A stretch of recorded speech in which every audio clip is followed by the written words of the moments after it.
Mesdames et messieurs, bonjour, bienvenue à cette quatrième masterclass de cette quatrième journée des rencontres du développement durable organisée par l'Institut Open Diplomacy et pour aujourd'hui en partenariat avec l'École nationale supérieure des arts et métiers, l'ENSAM de Lille. Je suis Raphaël Guarda, je suis le directeur des études de l'Institut Open Diplomacy et je suis vraiment très heureux de modérer à nouveau cette masterclass, cette quatrième masterclass d'un cycle de 10 quotidiennes qui ont pour objectif de replacer le débat de la transition écologique au regard des enjeux liés aux générations futures.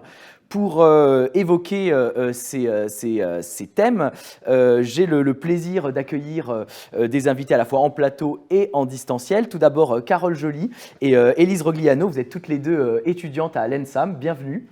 Dans cette masterclass. Également Edwige Siffer, déléguée française au Y20, donc le G20 des jeunes, l'édition 2021 du Y20. Merci beaucoup Edwige d'être parmi nous. Et en distanciel, nous sommes également rejoints par Alexandra Mathiolon, qui est directrice générale de CERFIM et membre de la Convention des entreprises pour le climat. Merci beaucoup Alexandra d'être parmi nous aujourd'hui. Et également à distance, nous sommes rejoints par Sophie Truchot-Barret, cofondatrice et présidente de la Fusée. Bonjour Sophie. Bonjour Raphaël, bonjour à tous et nous serons potentiellement rejoints par monsieur Christian Vanizette, qui est cofondateur de Make Sense et également Ashoka Fellow. Donc, lors des précédentes masterclass, on a parlé d'enjeux liés aux générations futures, on a parlé d'anxiété, d'éco-anxiété générationnelle, également du manque de confiance de la jeunesse, à la fois dans un avenir qui leur semble de moins en moins durable, mais également dans la capacité de la puissance publique à prendre le tournant non plus de la transition, mais bel et bien de la transformation écologique. Et au centre de cette dynamique, il y a un acteur central dont on va parler aujourd'hui, qui est l'entreprise, qui par l'innovation qu'elle encourage, que ce soit une innovation technique ou une innovation humaine, et par ses choix, donc des choix industriels, mais également en matière RH, RSE, etc., l'entreprise concrétise ce tournant et contribue à forger cette société de demain et à donner corps à cette vision, à ce mythe qui nous fait parfois défaut. On a beaucoup parlé des mythes, notamment, qui manquaient à la conduite de cette transformation et de cette transformation écologique dans la conduite du changement. Quelques mots sur le déroulé de cet échange. Nous allons donc échanger pendant une quarantaine de minutes avant de laisser la place aux questions du public. Donc, je vous encourage à poser vos questions sur le chat dédié du live des rencontres du développement durable. Sans transition, je passe déjà la parole à Carole. Donc, comme j'ai dit, on a parlé de la notion d'éco-anxiété. J'aimerais qu'on vienne un petit peu dessus parce que c'est une question c'est en tout cas une notion qui est de plus en plus forte, qui fait de plus en plus certes débat, mais qui a une réalité de plus en plus tangible. J'avais cité lundi dernier, lors de la première masterclass des rencontres, un sondage, je vais y arriver, effectué par l'Institut Kantar en mai et juin dernier auprès de 10 pays, de plus de 10 000 jeunes de 16 à 25 ans, et qui mentionnait que 75% des jeunes interviewés jugeaient l'avenir très effrayant, 59% des sondés sont très ou extrêmement inquiets du changement climatique et 45% affirment que l'anxiété climatique affecte leur quotidien, affecte leur sommeil, affecte leur alimentation et leur travail jusqu'à leur divertissement. Donc du coup, je voulais te parler un peu en tant qu'étudiante, en tant que membre de cette génération future. Comment elle se manifeste, cette éco-anxiété, comment on la ressent, comment elle se manifeste et comment elle est vécue au sein de la jeunesse, selon ton point de vue. Vaste question. Alors oui, déjà, l'éco-anxiété, c'est le fait d'être vraiment angoissé au quotidien par rapport à l'avenir. Mais parce que je pense que la première raison, c'est que ça ne dépend pas de soi. C'est très, très incertain, c'est pas contrôlable, en fait. Ensuite, c'est vrai que c'est très générationnel. C'est un truc qu'on observe vraiment dans notre génération à nous. Et assez peu, je trouve... chez nos parents ou encore au-dessus. Et en même temps, c'est logique. Il suffit de se renseigner, on voit les actualités, on est en train de vivre la 6e extinction de masse. On a 67% des vertébrés qui sont éteints. On voit des tas d'espèces qui sont en train de disparaître les unes après les autres et on peut rien faire. Et voilà. Il y a aussi, par exemple, on vient de vivre le Covid là. Donc c'était une maladie. C'était pas si violent que ça quand même comme maladie. Sauf que là, le permafrost, ils font. Et c'est un truc, c'est vraiment source d'angoisse par exemple, parce que c'est 20% des sols et on ne sait pas ce qui renferme niveau virus. Il doit y avoir des milliers de virus inconnus là-dedans. Aussi beaucoup de méthane. Ça va faire un cercle vicieux qui va encore plus augmenter l'effet de serre. Et on va juste avoir de plus en plus chaud. En 2050, c'est prévu, je crois, qu'il fasse 50 degrés à Paris.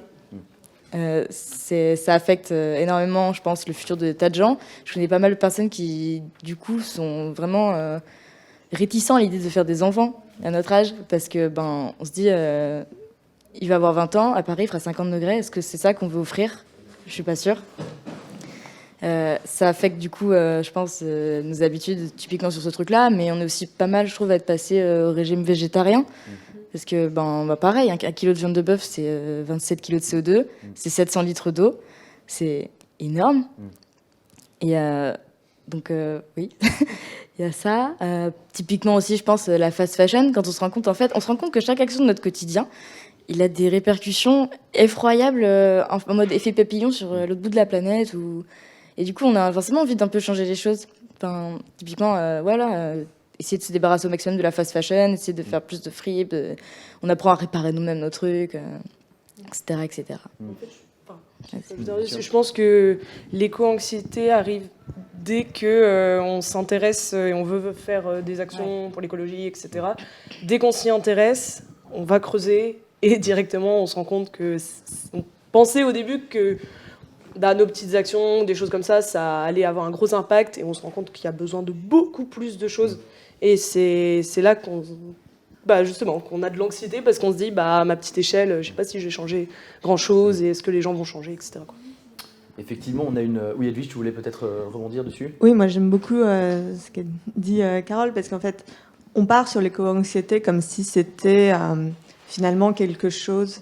On allait s'intéresser à l'écologie en politique juste parce qu'il y avait une émotion derrière. Et je trouve que la réponse de Carole, elle est très bien. Elle dit non, on a la planète qui est en train de mourir, on a ces statistiques, ce n'est pas une histoire d'émotion, on n'est pas une génération fragile qui a peur pour rien, on a juste des faits scientifiques et ce qu'on demande, c'est juste la prise en compte d'une évidence scientifique pour pouvoir vivre demain, quoi. Donc je pense que c'est important de avoir ce concept d'éco-anxiété, mais tout de suite le remettre dans le fait que c'est pas nous qui avons une émotion de jeunesse, mais juste une prise de conscience qui est scientifique et qui demande des réponses scientifiques fortes pour survivre. Et je pense, oui, effectivement, il y a un petit peu ce ratio, on le sent, en tout cas quand vous en parlez, et puis même dans les discours qu'on a pu aussi rassembler tout au long des masterclass, qu'il y a un petit peu ce dilemme entre une certitude scientifique, donc voilà, tu t'évoquais les chiffres, des chiffres qu'on connaît, Edwige, et à juste titre, et en même temps cette incertitude quant à la capacité des acteurs, que ce soit politiques, économiques, mais même de la société, à faire face rapidement à ces enjeux. Et donc effectivement, on parle de jeunesse éco-anxieuse, mais on parle aussi de jeunesse éco-engagée. Et donc justement, Carole, tu citais un certain nombre, et toi aussi du coup Élise, un certain nombre d'initiatives à votre entre guillemets petite échelle. Alors j'aime pas trop ce mot de petite échelle parce qu'en fait c'est un peu comme ça que ça commence et c'est cette dynamique bottom-up, à mon avis, elle est très très importante. Et donc du coup là je me tourne plus vers toi, Élise, mais Carole, c'est une question qui te concerne tout autant. L'acte écolo, en fait, l'acte vert, il commence dans notre quotidien, comme vous l'avez dit. Et par exemple, en tant qu'étudiante de l'ENSAM, donc dans le cadre du coup de vos études, que ce soit dans la dimension d'apprentissage, mais également dans les actions que vous menez dans votre campus, est-ce que vous pouvez nous en dire un peu plus sur les actions que vous avez menées, que vous avez entreprises, etc. Comment vous avez essayé de créer cette dynamique à votre échelle? Déjà, ce qu'il faut souligner, c'est qu'en fait, justement, cette dynamique écologique dans notre campus, c'est très récente. Ça date de 3 ans. En fait, des représentants environnementaux, comme on est toutes les deux, ça date d'il y a 3 ans. Donc, c'est assez récent.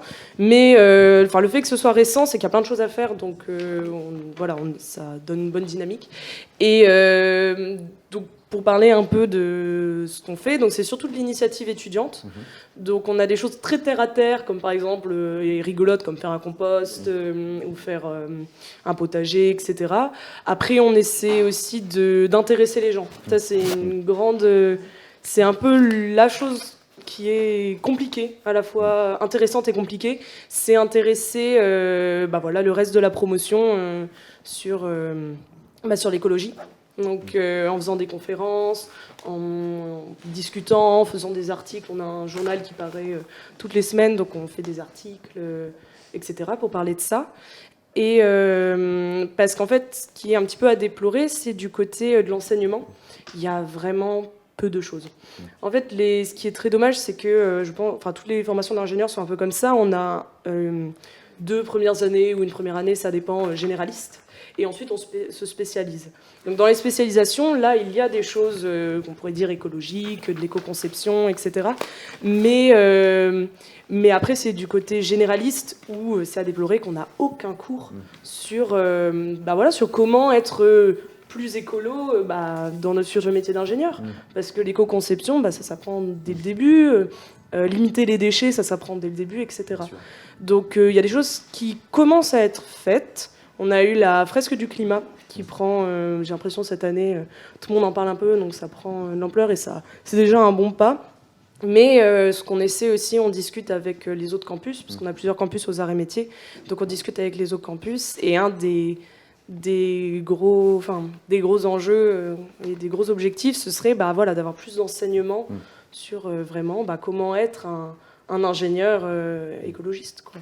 Et surtout que c'est des enjeux, en plus, les enjeux écologiques qui dépassent le simple cadre de l'ingénierie et qui touchent en fait une multitude de domaines. Edwige, là je me tourne du coup vers l'ingénieur et la normalienne, du coup c'est un constat que tu partages également Oui, alors je dirais même que cette année, donc j'étais aux Mines de Paris et on était la première année où on avait un séminaire obligatoire pour l'ensemble des élèves, corps des mines y compris, organisé par les élèves, pour les élèves, sur le thème de l'écologie, pour que tout le monde ait l'occasion de faire une fresque du climat, l'occasion de discuter avec les gens qui ont participé à des projets climatiques, pour avoir une vraie sensibilisation. Et je pense que ça, aujourd'hui, il y avait eu...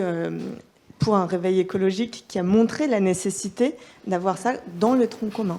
Et en fait, il faut aussi voir que aujourd'hui, on est dans un cursus d'ingénieur où le changement climatique est encore vu comme une contrainte. C'est-à-dire qu'on a l'habitude de procéder ainsi. Et là, on va venir rajouter une petite contrainte qui est faire un petit peu d'éco-conception, de au moins juste mesurer les coûts directs et indirects de la production.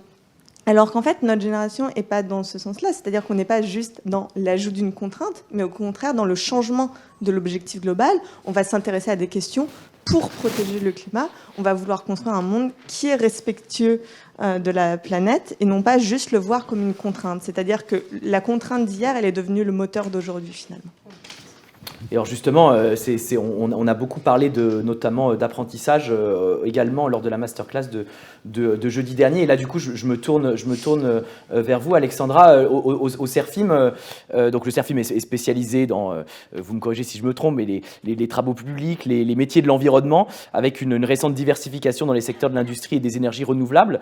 Et justement, sur ce plan de l'apprentissage et de l'offre d'enseignement sur les enjeux de développement durable, qui constitue en fait, comme on vient de le dire, la clé nécessaire à la création d'une génération éco-active, éco-responsable et autonome. Est-ce que vous pouvez nous parler peut-être un petit peu des pratiques de CERFIM en matière d'apprentissage et d'alternance ? Alors déjà, bonjour, et je peux complètement faire écho à ce qui a été dit par les étudiantes présentes. J'ai fait mes études il y a une dizaine d'années, une école d'ingénieur aux mines de Saint-Étienne, et c'est vrai que dans le parcours généraliste, on n'avait absolument rien sur le climat, ce qui était un vrai manque. Aujourd'hui, on voit que ça bouge, et tant mieux. J'étais du coup partie faire un double diplôme pour me spécialiser dans les énergies renouvelables et l'environnement. Nous, chez Serfim, on essaye d'agir. On a toutes les générations qui sont présentes évidemment dans l'entreprise, et on voit bien que notre population plus jeune, nos collaborateurs les plus jeunes, sont les plus engagés sur ces sujets-là. Donc, on va aussi sensibiliser par la fresque du climat, notamment de plus en plus de collaborateurs. Après, on essaye aussi d'accompagner au maximum les jeunes qui sont parfois plus éloignés de l'emploi en innovant sur les différentes formes d'apprentissage et d'insertion. Donc, avec un taux d'alternance qui est très important, parce que je sens aussi que les jeunes aujourd'hui ont besoin, en tout cas, je ressens ça, de concret, d'agir dans l'entreprise et d'aller plus vite. Donc, je trouve que l'apprentissage, l'alternance aujourd'hui est un bon moyen pour toutes les types de formations. Et chez Serfim, on a plus de 500 personnes qui sont issues de l'alternance, et du coup, on peut avoir des personnes qui, à 25 ans, ont déjà 10 ans d'ancienneté. Parce que ce besoin, pour moi, d'action et d'agir concrètement, notamment dans le milieu de l'entreprise. Et cette dimension d'apprentissage, par exemple, Edwige, je me retourne à nouveau vers toi. Est-ce qu'elle avait une place importante lors des négociations que tu as pu faire avec les autres délégations du Y20 notamment ? Alors, c'était vraiment un point central qui est revenu en permanence, c'est-à-dire que l'apprentissage, et je pense que ça résonne avec ce que dit Serfim, on ne veut plus juste un apprentissage initial et ensuite on part dans l'entreprise comme un consommable qui est prêt à être consommé par l'entreprise et qui va devoir faire carrière comme ça. On sait qu'aujourd'hui, les techniques, elles évoluent vite et que chacun va avoir besoin de se former au cours de sa vie pour rester utile, pour pouvoir fournir sa mission. Et donc, ce qui était très important dans les Y20, à la fois pour préserver l'emploi, mais aussi pour donner un sens au travail, c'était d'inclure la formation à l'intérieur de l'entreprise et de rendre aussi les entreprises responsables et parties prenantes, pas uniquement comme consommateurs d'employés qui ont été formés par l'État et qui ensuite sont consommés par l'entreprise, mais comme étant des agents de cette formation, comme devant prendre leurs responsabilités là-dessus. Et alors justement, on a l'enjeu de la formation, et une fois que la formation est faite, on a aussi l'enjeu du coup de mettre à profit cette formation pour aller vers l'innovation. Et justement, là du coup, je me tourne à nouveau vers vous, Alexandra. Comment est-ce qu'on encourage l'innovation à l'échelle de l'entreprise et surtout l'appropriation de cette dynamique d'innovation par les collaborateurs? Alors là, du coup, c'est pas une question qui est exclusivement générationnelle et liée aux générations futures. Ça concerne tout le monde. Du coup, je crois que voilà, au Serfim, si vous me corrigez si je me trompe, je crois qu'il y a un système de concours interne justement pour récompenser ces initiatives et ces innovations. Oui, tout à fait. Pour moi, l'innovation, elle est de partout, tout le temps. Et pour valoriser ces initiatives qui sont prises par les collaborateurs, qui peuvent être autant des initiatives extrêmement terrain, proches de nos chantiers, plus digitales, plus même sur la dimension RSE, on organise chaque année un concours d'innovation interne avec un système de pitch pour faire connaître ces initiatives et vraiment permettre à tout le monde d'être force de proposition sur des idées novatrices. Et on sent d'ailleurs de plus en plus de sujets aujourd'hui autour de l'environnement et une dynamique qui se crée par rapport à ça. Aujourd'hui, on a chaque année plus de 100 projets déposés et on essaye on accompagne derrière ces collaborateurs pour mettre en place ces solutions parce que ça leur parle, parce que c'est leur bébé et que ça fait une différence et qu'ils voient l'impact aussi directement. Et je rebondis juste sur la formation. Pour moi aussi, on a une académie en interne. La formation aujourd'hui, c'est tout au long de la carrière et c'est juste merveilleux que ce soit comme ça. On apprend à tous les âges, sous toutes ses formes et je trouve ça juste merveilleux de créer cette dynamique. Et effectivement, alors du coup, en parlant d'innovation et de conduite, et de gestion et d'entreprise de projets, je crois qu'on est rejoint par Christian Vanizet. Bonjour Christian et du coup bienvenue.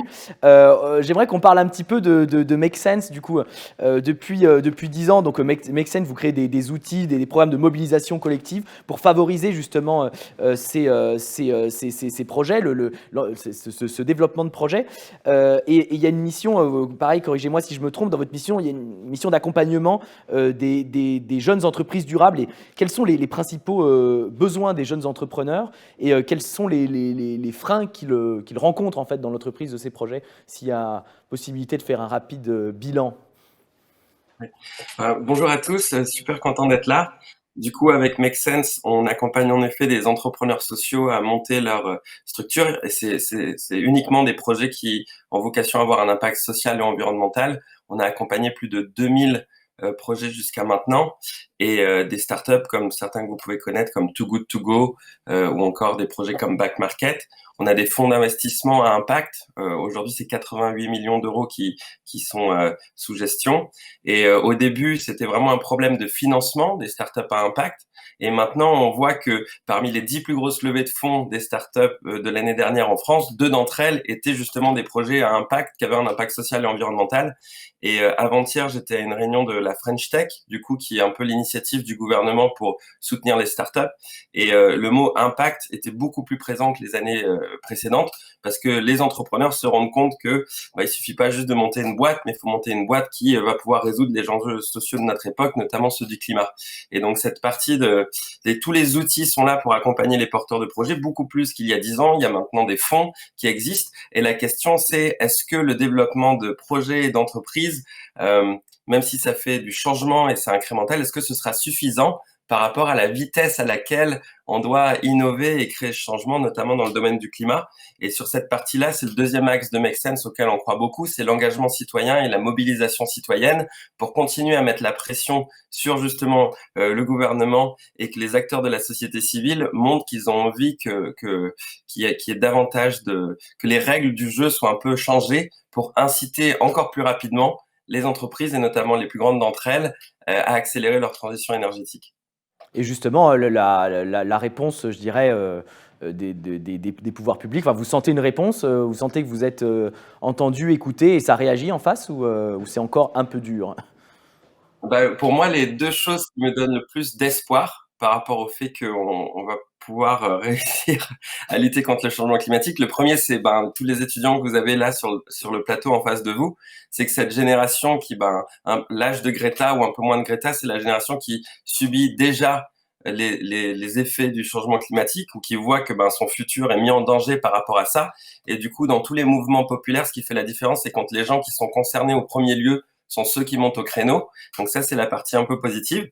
Et la deuxième, c'est aussi les éléments juridiques. On voit des grandes entreprises pétrolières, notamment Shell aux Pays-Bas, où des gens les attaquent en justice et on utilise le droit et la justice pour faire respecter le respect de l'environnement. Et c'est 2 choses qui, au-delà de la transformation de l'économie et toute l'innovation qui est nécessaire, à mon avis, c'est des choses qu'il faut encourager à aller encore plus loin. Et je suis trop content de voir qu'aujourd'hui, quand je vais parler dans des cours, avant, il y avait 10 personnes qui se souciaient de l'impact, l'entrepreneuriat social et le climat. Et maintenant, c'est quasiment toutes les classes, tout le monde dans la classe qui s'en soucie.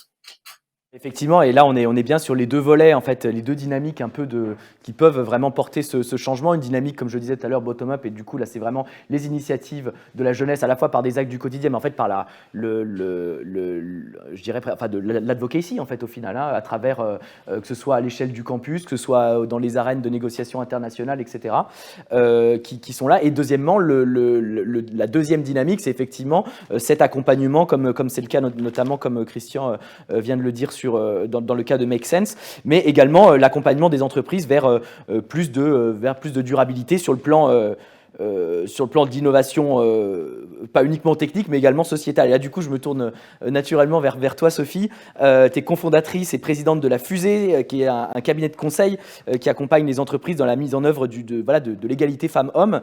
Et quand on parle d'innovation et d'industrie du futur pour les générations futures, on parle bien évidemment également d'égalité des genres, de diversité, de mixité. Et du coup, ma question, elle est elle est très générale, mais et peut sembler un peu naïve, et la réponse un peu évidente. Mais comment concrètement on lie ça au développement durable? Comment on respecte les ressources naturelles et humaines, en particulier en plus dans le domaine de l'industrie?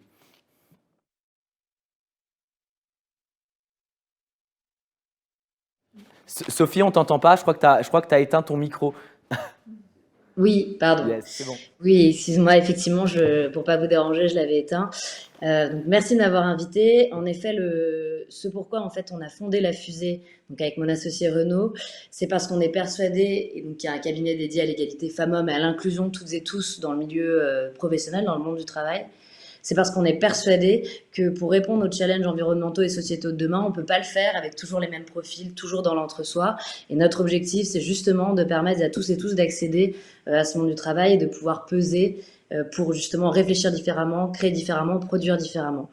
Et c'est quelque chose qui nous tient à cœur. Il faut savoir aussi que plus les équipes sont mixtes et diverses, plus on note une performance. Par exemple, la dernière enquête de l'Organisation internationale du travail, donc de l'OIT, en 2019, a montré que lorsqu'il y avait des équipes de direction qui avaient une mixité ethnique, culturelle et de genre, on observait une performance supplémentaire de 35%.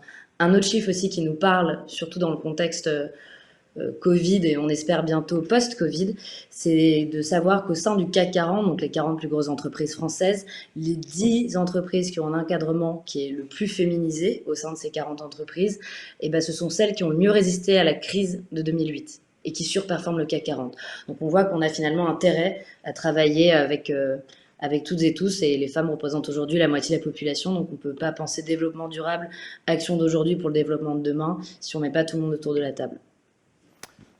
Et du coup, comment est-ce que concrètement on met ça en œuvre sans que ça devienne alors on a parlé de greenwashing, de youthwashing, on pourrait parler de womanwashing. De pinkwashing.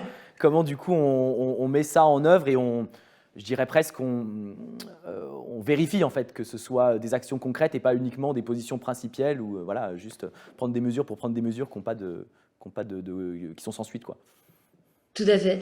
Et c'est exactement ce qui nous préoccupe avec Renaud, c'est de la mettre en œuvre au quotidien. Et donc, on aide les entreprises, les grandes écoles et les universités. Par exemple, là, on est vraiment sur le monde du travail, donc le post-université. Ça va être de se dire comment est-ce qu'on recrute différemment, comment est-ce qu'on recrute mieux, du coup, donc avec plus de diversité, plus de femmes. Donc ça, c'est des choses qu'on va conseiller.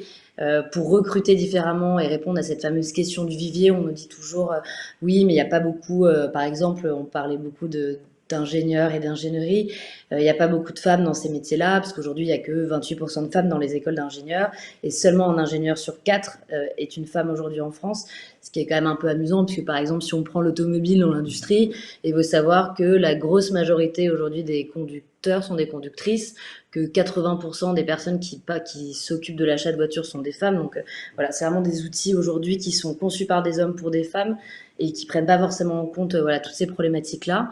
Ça va être de former, par exemple, à l'université ou en grande école, différemment, de prendre en compte les biais de genre et les stéréotypes de genre pour justement les déconstruire ensemble. Et nous, on préconise même de commencer dès le collège-lycée pour éviter le fameux toutes les filles vont en L, tous les garçons vont en S. Toutes les filles vont devenir professionnelles de la santé ou du médico-social, tous les garçons vont devenir ingénieurs. Voilà, c'est de déconstruire un petit peu ces biais de genre dans l'éducation pour justement donner plus de possibilités d'évoluer, de pouvoir faire en sorte que chacune et chacun fasse ses propres choix et ne suive pas des modèles déjà préétablis. Effectivement, ce qui est intéressant en plus dans ce que tu dis, c'est que et après je donnerai peut-être la parole à Edwige qui veut rebondir dessus, c'est qu'il y a à la fois cet accompagnement général, mais que tous les secteurs le travail est amené différemment dans différents secteurs. Il y a des secteurs où il y a plus de taf qu'ailleurs, quoi. Donc tout à fait. C'est assez visible, effectivement. Edwige, oui, tu voulais peut-être rebondir ? Oui, parce que je pense que ça s'inscrit vraiment dans les discussions qu'on a eues au sein du Y20, ou notamment dans la track inclusion. Mégane a vraiment porté ce projet d'éducation à l'égalité des genres, c'est-à-dire pas uniquement une égalité factice, dire tout le monde peut faire tout ce qu'il veut, mais que chacun se sente légitime de le faire effectivement. Et en tant que femme en informatique, c'est quelque chose qui me tient aussi totalement à cœur. Et on a aussi, et je pense que c'était très clair dans l'explication donnée, c'est pas uniquement être femme, c'est n'importe quel type de discrimination. On a aussi insisté dans le cadre du Y20 sur la notion d'intersectionnalité, c'est-à-dire quand vous avez plusieurs handicaps, ils font pire que s'ajouter, ils se multiplient et finalement on a besoin de prendre ça en compte et d'adapter toute la chaîne, que ce soit au niveau de l'éducation ou au niveau de l'entreprise, et les deux fonctionnent ensemble. C'est-à-dire qu'on a la partie éducation qu'on a vraiment poussée au Y20 et aussi l'inclusion au sein de l'entreprise pour garder cette bonne dynamique et ne pas finalement avoir des femmes qui sont compétentes en mathématiques. Aujourd'hui, quand vous regardez au sein de l'OCDE les tests PISA, les filles sont devant les garçons. Donc, on n'est pas dans un monde où les filles sont nulles en maths. On est dans un monde où, à chaque étape de la sélection, on perd de plus en plus de filles. Donc là, sur ce plateau, on s'y connaît un petit peu en tant qu'ingénieur. Moi, quand je suis rentrée à l'ENS, on était 4 filles sur 40. C'est quelque chose qu'on vit au quotidien, qui n'est pas évident à vivre et qui doit être pris en compte si on veut changer la donne. En politique, il y a eu des quotas qui ont quand même amélioré les choses. On a eu récemment l'écoféminisme qui était quand même porté par Sandrine Rousseau. Et je pense qu'il faut aller vraiment à la fois vers plus de pédagogie et plus de contraintes pour changer les choses suffisamment rapidement, parce qu'on en a besoin, y compris pour la planète. Et Carole, tu voulais rebondir? C'est ça, oui, je pouvais me permettre de rebondir. C'est l'an dernier, Élise et moi, on a participé à un projet qui, en gros, consistait à introduire la science auprès des élèves en maternelle. Donc on a fait plusieurs interventions en école et c'était effrayant à quel point à chaque fois quand on faisait des tours de table du coup des élèves de CE1, CE2, CP on a eu, toutes les filles veulent être infirmières. Pas docteur, infirmière ou star ou chanteuse. Et c'est les garçons qui veulent être docteurs, astronautes, gendarmes. Et pour moi, le problème vraiment part de l'éducation genrée et ce genre de normes qui sont... En fait, les enfants sont conditionnés comme ça. Effectivement, il y a un travail de sensibilisation dès le plus jeune âge en fait, qui est important à faire et d'où l'importance de porter la voix. Et ça, en fait, je rebondis aussi sur une question que je voulais poser à Élise et du coup aussi à toi, Carole, en lien avec ce que vous aviez dit tout à l'heure, dans l'organisation de conférences et donc cette espèce de justement d'advocacy que vous faites au niveau, à votre niveau. Est-ce que du coup ça suscite... ça attire. Est-ce que la sauce, elle prend ou c'est encore un peu dur de sensibiliser tout le monde? Moi, je trouve que c'est encore un peu dur. Ouais. Enfin, c'est des questions d'ailleurs qui sont valables aussi pour les questions féministes. Hein. Justement, j'allais faire une différence. Écologie, je trouve ça encore assez dur. Vraiment, parce que, comme tu disais bien, c'est une contrainte. Donc la contrainte, c'est quand on dit ça aux gens, même des choses minimes, ça fait changer tout un mode de vie. Les écologistes, ils sont mignons, ils vont nous embêter encore un coup. Enfin voilà, il y a encore ça, ou alors juste une flemme, faut le dire franchement, juste une flemme des étudiants qui n'ont pas forcément envie de s'y intéresser. Parce que c'est pas vendeur, en fait. Le problème, c'est... je le vois dans les articles que j'essaie de faire, sur la communication même de cet événement-là, c'est le rendre attractif. Alors que qui est dommage parce qu'il est très attractif de base, mais il faut essayer, faut le rendre encore plus attractif pour avoir le plus possible de gens qui viennent. Par contre, pour les questions de genre, etc., je vois, je sais pas ce que tu en penses, mais je vois vraiment une bonne émulation autour. On a fait passer des sondages dans notre promotion. C'est ça, je me suis occupée cet été, j'ai fait un gros travail en gros de sondage et de synthétisation en gros du bien-être des filles dans mon centre de Lille. Donc j'ai fait sur mon année, sur l'année précédente, l'année encore d'avant et l'année encore d'avant. Et du coup, les paroles se sont déliées sur des tas de choses. Et franchement, j'ai reçu énormément de messages de garçons qui trouvaient que c'était super bien d'avoir fait ça, qui s'intéressaient beaucoup et qui voulaient vraiment, vraiment faire changer les choses parce qu'ils ne trouvaient pas que c'était normal. Et franchement, c'est vrai que les deux sujets sont... Pour ce qui est des VSS et des égalités hommes-femmes, on sent vraiment beaucoup plus d'investissement et d'intérêt. Et on sent un investissement et un intérêt qui est, je dirais, très... qui se cantonne à la jeunesse, où vous sentez qu'il y a une espèce de dynamique un petit peu transgénérationnelle. Je veux la réponse sans tabou. Plutôt la jeunesse, du coup. Plutôt la jeunesse. Après, je pense que la jeunesse porte... voilà. Et si jamais elle ne porte pas, on dit clairement à ceux qui ne le respectent pas qu'il faut arrêter. On est très virulent de ce point de vue-là, alors sans en étant respectueux, mais quand même en étant très virulent sur certains comportements qu'on veut plus. Ça, il y a justement, c'est pas que des paroles en mode on veut changer.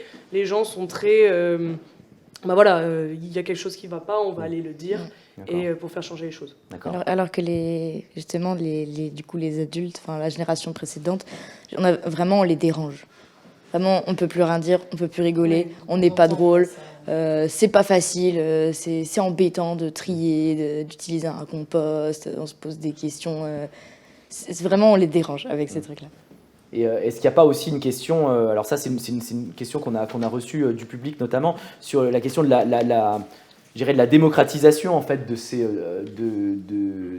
enjeux. En fait, c'est des enjeux qui nous touchent tous, hein, l'écologie, ça nous touche tous en fait, on subit tous le réchauffement climatique. Mais dans la manière dont c'est porté, dans la manière dont c'est sensibilisé, c'est pas du tout démocratisé en fait cette sensibilité à ces enjeux-là. Et du coup, la question, en tout cas que le spectateur nous posait, c'était comment est-ce qu'on porte justement, et comment est-ce qu'on démocratise tout ça sans que ça devienne un petit peu une cause de jeunes et que du coup chacun campe un peu sur ses positions. Et que la fracture, le gap grossisse, quoi. Après, moi, la cause de jeunes me fait quand même rire parce que depuis que je veux faire ingénieur, j'ai toujours eu des plus vieux qui me disaient « Ah, c'est votre génération qui va changer les choses, c'est à vous de changer les choses. » Donc, dès le début, on a un peu posé ça comme une cause de jeunes quand même, je trouve. Mais après, pour ce qui est de démocratiser, je pense qu'on revient toujours à l'éducation. Enfin, ça... pour le coup, voilà, moi je pense que c'est ça qui change et pas que dans le supérieur, quoi. Dès le collège, le lycée, même en fait j'ai l'impression que c'est à l'école primaire qu'on montre aux petits élèves, etc., aux enfants, la nature c'est magnifique.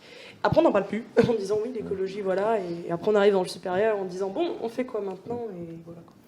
C'est assez rigolo parce qu'on avait justement un de nos précédents intervenants qui nous disait qu'il avait un enfant en bas âge qu'on sensibilisait dès la crèche en fait au tri des déchets et effectivement là on est typiquement dans des situations où voilà, on sensibilise dès le plus jeune âge. Et du coup, ce différentiel générationnel, donc dans le domaine écologique, mais du coup dans le domaine également du féminisme et de l'écoféminisme, est-ce que du coup, Sophie, à l'échelle de l'entreprise, est-ce que tu le sens en fait, qu'il y a un véritable différentiel générationnel ? Oui, alors je serais un tout petit peu peut-être plus mesuré. Oui, il y a un différentiel générationnel. Après, oui, il y a un différentiel générationnel fort, puisque quand même 90%, 92% des 18-30 ans pensent que le sexisme est un problème. Je suis pas sûre qu'on ait le même chiffre si on l'avait comparé avec les 50-70 ans. Mais il y a quand même des personnes qui sont aujourd'hui directeurs ou directrices des ressources humaines qui du coup sont peut-être pas dans les plus jeunes générations, mais qui ont conscience de ça, même si ça reste encore un petit peu parcellaire. Mais c'est un gros enjeu chez certains gros groupes comme L'Oréal, comme Suez, comme Bouygues Télécom, pour lesquels on a pu travailler d'ailleurs, où ils sont conscients de ça. Ils sont conscients aussi que les stéréotypes de genre vont provoquer du sexisme, vont provoquer des discriminations et potentiellement aussi du harcèlement. Et sont conscients qu'il faut mettre en œuvre une politique, même si on n'aime pas ce terme, mais ouais, de quotas, c'est-à-dire de se dire on peut pas avoir un COMEX ou un CODIR qui est composé à 90% d'hommes et c'est pas ok, donc ils mettent en place ce que nous on met en place avec eux, hein, c'est-à-dire des politiques de mentorat en interne de l'entreprise, mais également lorsqu'il y a des alternants, des mentorats dans l'école et dans l'entreprise, des politiques de promotion interne, des formations, des sensibilisations sur le sexisme, mais également sur le syndrome de l'impostrice, etc. Donc il y a quand même une prise en compte dans les entreprises. Après, évidemment, ça reste encore un petit peu limité. Et je pense que, comme le disait Edwige, hein, c'est assez vrai, la notion d'intersectionnalité, c'est-à-dire de ces discriminations qui se croisent, de cette notion de genre et d'identité de genre, c'est peut-être quelque chose dont les jeunes générations sont plus conscientes aujourd'hui. Oui. Et là, on en vient justement à la question effectivement de la sensibilisation. Et cette sensibilisation, elle doit se faire à la fois à l'échelle locale. Là, on parle beaucoup de local, hein, on est à l'échelle du campus, on est à l'échelle, même si on a parlé forcément aussi des arènes internationales, mais aussi à l'échelle mondiale. Et là, il y a un énorme travail à faire. Et donc, je me tourne du coup à nouveau vers Christian. Et là, je ne parle plus au fondateur de Make Sense, mais plutôt à l'Ashoka Fellow. Donc, Ashoka, c'est une ONG, c'est un réseau d'acteurs du changement et c'est un réseau qui est mondial en fait.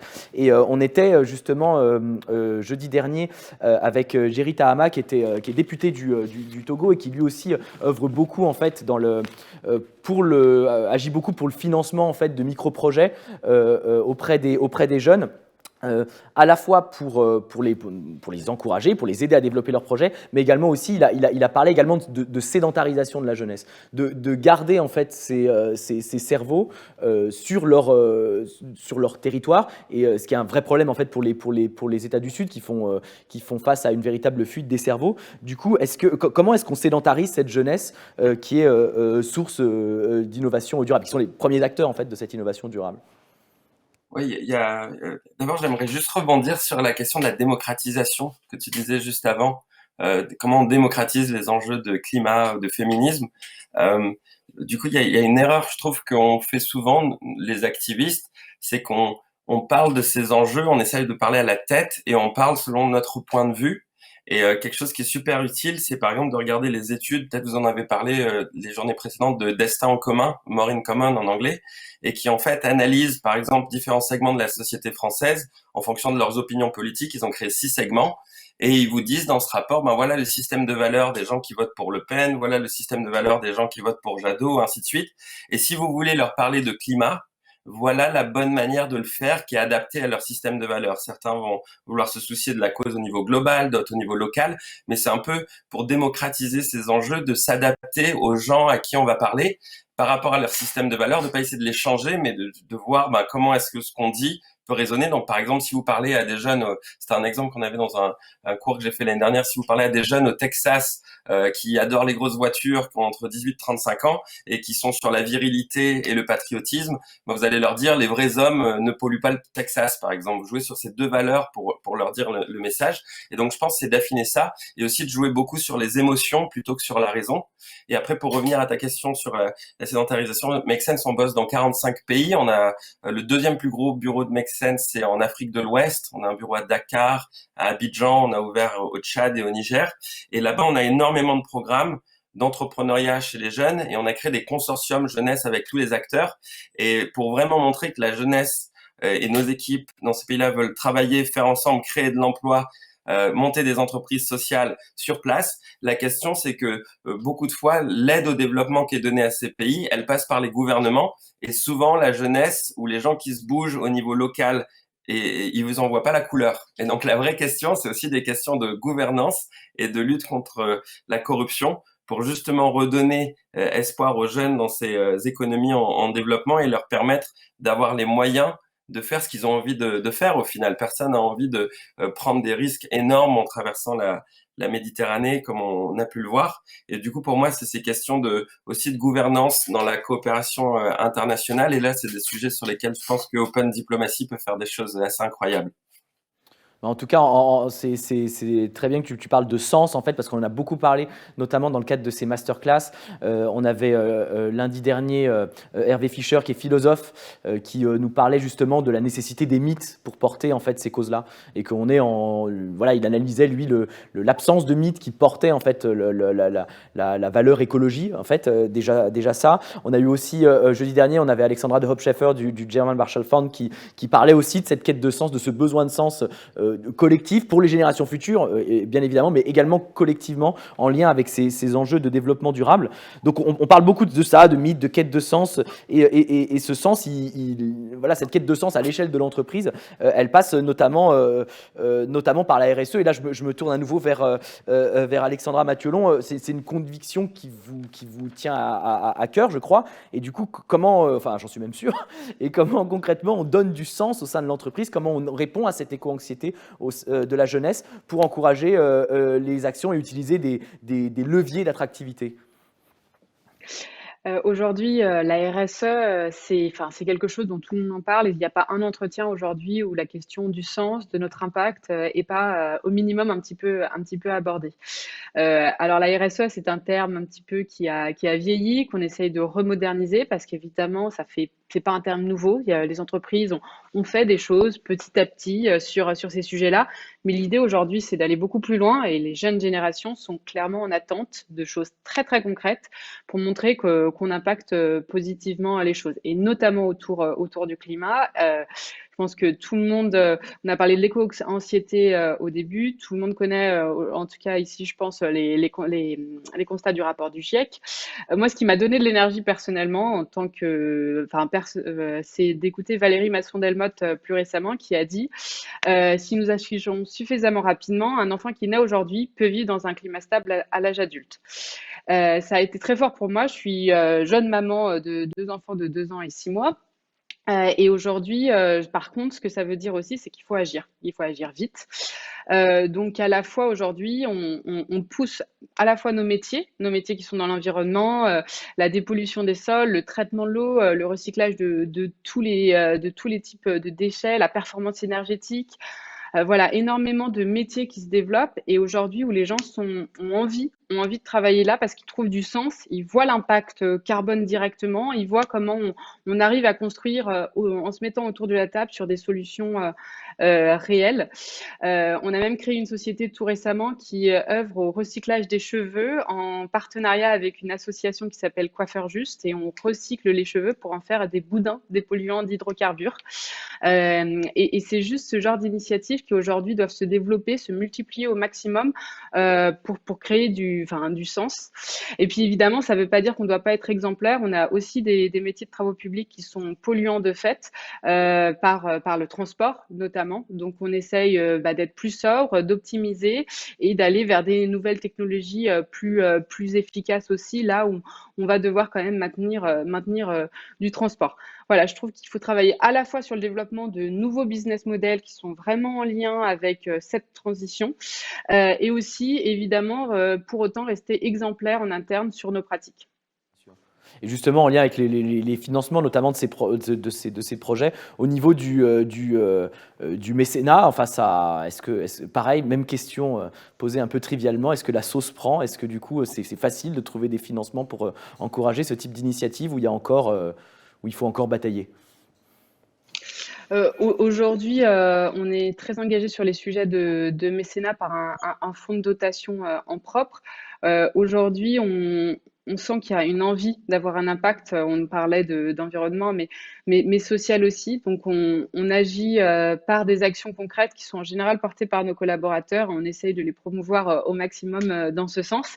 Un collaborateur qui peut avoir envie de construire des écoles au Népal, d'avoir envie de mieux comprendre le traitement de l'eau avec des associations, avec des écoles d'ingénieurs qui travaillent ce sujet-là. Voilà, on multiplie ces choses-là. Aujourd'hui, je considère que c'est quelque chose qui fait sens et dont on est arrivé à une certaine maturité. Aujourd'hui, c'est plus accessoire en entreprise, ça devient central à la stratégie clairement de tous. Et je sens pour le coup, j'ai pas rebondi tout à l'heure sur la partie féministe. Je travaille principalement avec des hommes. On est dans une industrie aujourd'hui, au global, il y a 11% d'hommes. Alors chez Serfim, on a un peu plus, on est plus proche de 15, mais notamment grâce à nos métiers de l'environnement où les femmes sont beaucoup plus présentes. On voit aujourd'hui par contre une sensibilité au sujet qui est quand même plus importante, mais on doit passer un cap plus vite pour que tout le monde embarque vers ces sujets-là.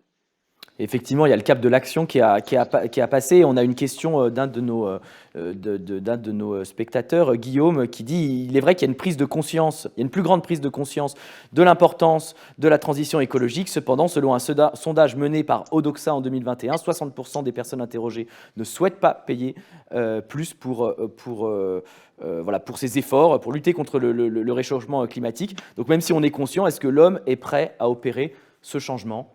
Voilà, je pose cette question ultra simple, ultra générale, en plein milieu de la salle.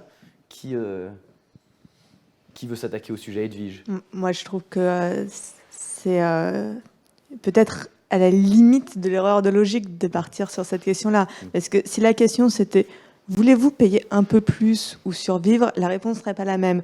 Simplement, aujourd'hui, on présente, et ça c'est quelque chose qu'on présente assez souvent et qui est extrêmement agaçant, je trouve, on dit oui, mais l'écologie, certes, mais il faut quelque chose qui est compatible avec le social. Et on oppose deux choses qui sont en fait totalement liées, en disant, bon, on fonce droit dans le mur pour le climat, mais dans la voiture, on a les pauvres, et si on freine, c'est eux qui sont le plus bougés vers l'avant, et c'est pas terrible. Mais oui, mais on fonce dans le mur, donc on est obligé de changer les choses. Et je pense qu'une fois qu'on voit ça, c'est juste que les gens qui ont déjà des conditions de vie les plus précaires disent qu'ils ne veulent pas payer en plus parce qu'ils sont déjà dans la difficulté. Donc ce n'est pas à eux de prendre en compte, de prendre en charge des coûts supplémentaires. Par contre, il y a d'autres acteurs qui, eux, ont beaucoup plus le pouvoir de prendre en compte de payer pour ce changement. Donc pour moi, c'est normal que lorsque vous êtes en difficulté pour acheter à manger et que vous vous rationnez et que vous surveillez chacune des factures, que vous répondiez non à un sondage qui vous demande si vous voulez payer plus. C'est logique. Mais ça ne veut pas dire que vous n'êtes pas conscient qu'il y a d'autres problèmes très importants avec l'écologie et qu'il faut aussi changer en raison de cela. Et je pense que de toute façon, il y a le sondage et après, comment ça se passe dans la réalité, c'est-à-dire que est-ce qu'il faut présenter ça comme payer plus ou comme une aide, par exemple à l'isolement thermique, pour avoir à la fois des conditions de vie décentes avec un chauffage en hiver et en même temps quelque chose qui est compatible avec l'écologie. Donc je pense que cette opposition, c'est aussi quelque chose qu'on a vu beaucoup au Y20 avec notamment les pays qu'on qualifie du Sud qui disent oui mais nous il faut quand même tout d'abord qu'on se développe, on veut avoir un niveau de vie qui est compatible. Et quand vous demandez des objectifs écologiques trop ambitieux, nous, on n'est pas capable de les atteindre. Et donc, cette responsabilité différenciée, elle est très importante. Il faut la prendre en compte, mais il ne faut pas la voir comme un refus des plus en difficulté de participer. Simplement, il faut bien voir que chacun a à faire sa part et que celle de ceux qui ont plus de capacité doit être immensément plus grande pour que la transition soit juste. Et du coup, moi, Élise, tu voulais rebondir, c'était juste sur, pour revenir un peu sur une vie quotidienne, quand on dit vouloir changer, il faut payer plus. Bah, en fait, c'est aussi tout un système qui est quand même à changer parce que mine de rien, donc vraiment, je prends une personne lambda, on a un système consumériste. Et juste ça, par exemple, on peut parler de la fast fashion et des choses comme ça. Si on n'avait pas l'envie, si on ne contribue pas à cette industrie-là d'acheter toujours plus de vêtements, de consommer toujours plus de choses qu'on n'a pas foncièrement besoin, le prix baisse quand même. Donc donc là je parle pas pour les plus pauvres, les plus démunis, ça serait juste une personne classe moyenne lambda, ça serait plus changer son mode de vie quoi. Et c'est tout un peu une économie de toute façon, tout est à revoir quand même. C'est sûr que si on continue dans le même modèle qu'on a, il y a des choses qui coincent et ça n'ira pas. Et peut-être que ce sera justement payer plus, etc. Alors qu'une personne lambda, si on change sa façon de consommer, je pense qu'on peut y gagner et justement payer même moins cher. Après, pour les entreprises, etc., je pense qu'on ne verrait pas non plus la même manière si, par exemple, chose toute bête, on faisait payer les déchets qu'on produit à la fin de la vie d'un objet. Si il y avait une politique ou je ne sais pas, si l'entreprise était chargée de la fin de vie d'un objet, je pense que tout de suite on réfléchirait plus à ne pas payer pour la fin de vie de cet objet. Parce que maintenant, s'ils sont juste jetés dans la nature, personne ne s'en soucie. Mais si on leur disait, non, il faut recycler, quoi, faut faire quelque chose, là, pour pas payer plus, je pense que dès le début de la conception, on se dirait, on va réduire les déchets parce qu'on veut pas payer, quoi. Et Carole, du coup, c'est un constat que tu partages aussi, un diagnostic que tu partages? Moi, je voulais juste rajouter que, en vrai, la plupart des actes qu'on peut faire à notre échelle, ils sont pas chers. la viande, ça coûte cher comme bien. Pour moi, c'est du luxe. Et même avant d'être végétarienne, en tant qu'étudiante, j'en consommais pas énormément parce que ça coûte cher. Pareil, acheter des vêtements en seconde main ou réparer nous-mêmes, ça coûte moins cher que d'en acheter plein en fast fashion. Et aussi, depuis le Covid, personnellement, nous, on achète nos légumes chez un producteur local. On ne fait plus les courses centralisées. En fait, on va juste voir ce mec-là et on achète ses légumes. Et c'est bien moins cher que le supermarché. Et c'est meilleur, et c'est plus écologique, et il n'y a pas de pesticides, et il n'y a pas de... Il a même pas c'est ça qui est aberrant, il n'a même pas le label bio, parce qu'il faut, je sais pas, un tas de normes, de réglementation. Et il n'y a pas plus naturel, et c'est moins cher. Donc c'est un peu une fausse... À chaque fois de dire que ça coûte cher. Et puis on en revient aussi à la question, à toute cette question justement de la réduction des chaînes de valeur des produits de manière générale, qui a aussi un impact particulier pour passer de cette prise de conscience d'une transition à cette mise en route de cette transformation écologique. Merci beaucoup aux intervenants pour votre disponibilité, pour ce riche débat. On a eu je trouve une belle discussion, donc je suis très content. Merci aussi au public pour ces questions et pour nous avoir suivis. Je vous donne rendez-vous aujourd'hui à 14h pour la deuxième table ronde de cette 4e journée des rencontres du développement durable organisée par l'Institut Open Diplomacy et l'ENSAM. Table ronde intitulée Industrie 4.0, industrie plus sociale. À tout à l'heure.